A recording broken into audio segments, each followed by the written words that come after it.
Hello YouTubers, friends, followers, subscribers, Trevorites.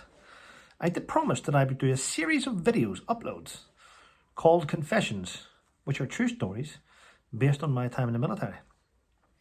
Confession number 1 is this.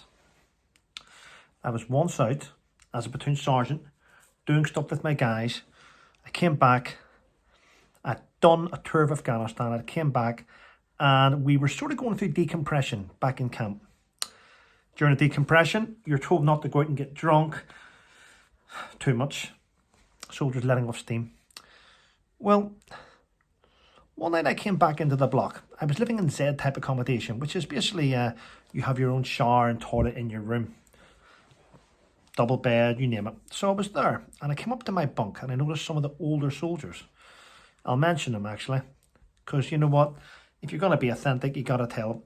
So Phil White was playing darts with the likes of Mickey Cullen, and they usually have a beer. And they said, "Trev, you want a beer?" I said, "Yeah, I'll have a beer." And I walked down and they were playing darts in the corridor. I said, "Have you any darts, guys?" And they didn't. They only had their own sets. But then I heard Sergeant Major Roy, who slept facing me in the corridor. And I heard him shout, "Speedy, do you need darts?" I went down. I says, "Yeah, I haven't got any darts." He says, "I've got a couple of sets. Do you want a set of my darts?" I'm like, "Yeah, I probably have." He says, "What will you give me for them?" So I'm thinking, and this is the true story. I went into my room and I was looking at all my stuff, and I came in and I goes, "Do you need these?" And he went, "No, I've got them." And for some reason he had a platoon's worth of tent poles, the extended metal tent poles for your poncho. And he had about 14, 15 sets of them that he was going to give to his guys. And I was offering him all these different bits of equipment. And he was going, "I've got all that. Don't need that. Have one of them." I'm like, I'll give you my Gary for your darts. At this stage, the Sergeant Major was like, "What do you mean?" "I'll give you one of my men. I'll give you Ranger McGarry." And he was like, "You're going to swap me one of your men for a set of these darts?" I says, "Aye, why not?" He says, "All right, mate, there you go." I says, "He'll be at your office tomorrow morning, 8 o'clock. And he was like, yeah, okay. So I finish off playing the darts stuff. I text one of my men, McGarry, I guess, "McGarry, tomorrow morning you're posted. An intercompany post, you are in support company now, outside, you're going to Javelin platoon." But Gary was so excited, he thought he had been promoted. This is the mentality of some of my soldiers. So the next morning, Gary off he goes. I'm standing outside my own company office, and Spency calls me in, my sergeant major, and he's like, "You're down at board, where's McGarry?" I didn't know that Spency already knew, because he's best friends with Billy Roy. For anyone that knows, you'll know that's true. He says, "Where's McGarry?" I says, "Well, do you know the way McGarry's had a logistical nightmare?" He went, "Where is he?" I says, he's in support company now." He says, "What do you mean in support company?"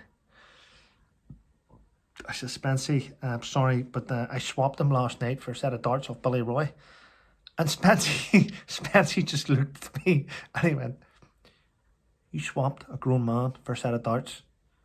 He says, "What type of it?" He says, he shouted at me a little bit, then he says, "You have to explain this to the OC." So I went into the OC, Graham Shannon, actually, and Graham Shannon was like, "What's happened?" I think they all knew. And he was like, "Who are you to swap one of my men, blah, blah," and he gave me a bollock and he stuck me on an extra duty, which he did, an extra duty for this. And then I went away. But I think I saved him a lot of administrational issues. Anyway, I thought nothing of it. Then at 10 o'clock in the army, you've got a thing called tea and toast, where the warrant officers and sergeants' mess go back to the messes. The guys all go to the nappy for a coffee and stuff. Well, I'm sitting in the sergeants' mess, one all Irish. A couple of guys are in me, having toast, tea, chatting away. And I just heard this, "Where is he? Where is he? Where's Sergeant Colt?" Someone went, "He's in there." Anyway, Billy Roy comes through there, annoyed. He goes, "Right, you. I want my darts back. I want my darts back. I said, what do you mean you want your darts back? You sold me a dud. You swapped me a dud. I'm like, what do you mean? You said he could drive. He can't even drive. He's got no licenses. I'm like, all right. And he doesn't work. So, that was a story of me swapping a grown man for a set of darts. And in the end of the day, the Storm Major came back in and said he wanted his darts back because he had got a bad deal. So there we go, people. That's the first confession done. Stay tuned for the next confession. Thanks for watching.